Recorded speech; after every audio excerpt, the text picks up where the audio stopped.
In terms of all of those missing pieces, I mean, I know that there's this big race at the moment to release commercial products, but I also know that Google DeepMind's roots really lie in that idea of scientific research. Yes. And I found a quote from you where you recently said, if I'd had my way, we would have left AI in the lab for longer and done more things like AlphaFold, maybe cured cancer or something like that. Mm-hmm. Do you think that we lost something by not taking that slower route?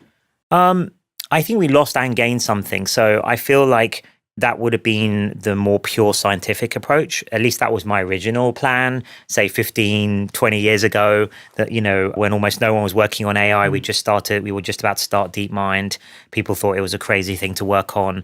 But we believed in it. And I think that the idea was, if we would make progress, we would continue to sort of incrementally build towards AGI, be very careful about what each step was and the safety aspects of it and so on, analyze what the system was doing and so on.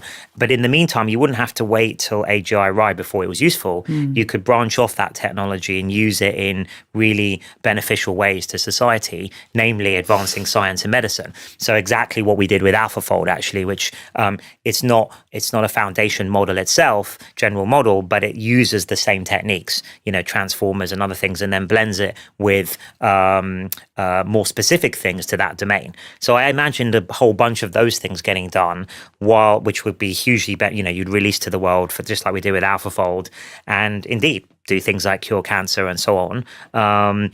Whilst we were working on the sort of more the AGI track,